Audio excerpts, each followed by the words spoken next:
The moment I was selected was the greatest experience of my life.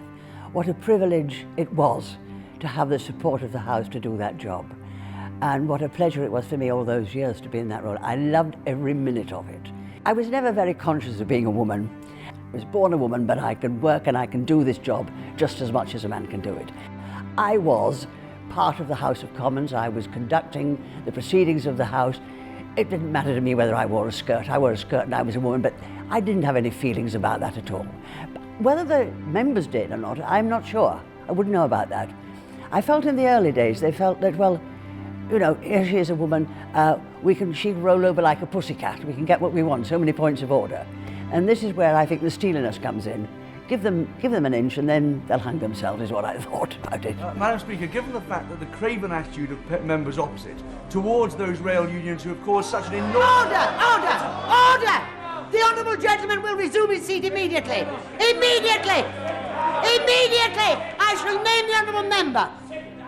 What I was very conscious about was I had to do the job to the best of my ability because I couldn't let my own sex down. The other feeling too was that I had to do well in the chair because I was the first speaker to come from the opposition benches, which is hugely important to me. The main question is that Miss Betty Boothroyd do take the chair of this House as Speaker. As many as are of that opinion say aye. Aye. It seems to me there's always been the tradition of having portraits of speakers. So I wasn't surprised when I was asked to have my portrait painted. And the choice of the artist really was left to me.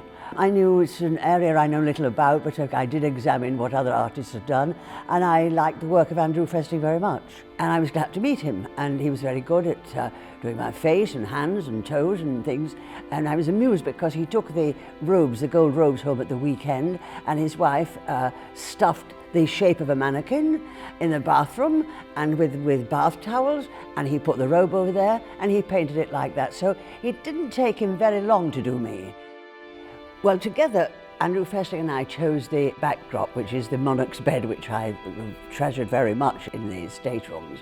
But also, it depicts my coat of arms, which I enjoyed, which shows the White Rose of Yorkshire, I was very proud of, the mace, the Speaker's mace going through it, and the mill rands, which represent West Bromwich, the constituency I represented, and the wise old owl of my school, Dewsbury Technical College. But the saving grace, the lovely thing about that is that it's a diamond, because it was said in heraldry that women could not have shields, which is a load of nonsense, of course. So I had to have a diamond, but on top of that diamond is a green bow, which you have to depict in heraldry if you've never been married. It says the forget-me-not bow, which means you're still available.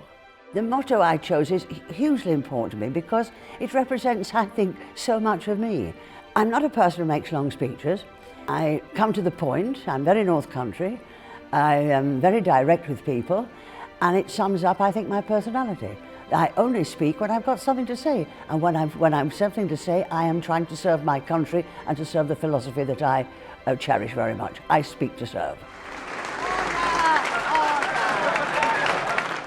As for the portrait itself, I quite like it, but I think I look rather benign, rather sweet and long-tempered and very gracious, where it doesn't show my steeliness. But of course, a portrait is in the eye of the artist, isn't it? But it was a great privilege to serve the House for all those years, to have the confidence of the House and to do a job that I did. It's a place that I love, and I was hugely privileged and happy to have that role.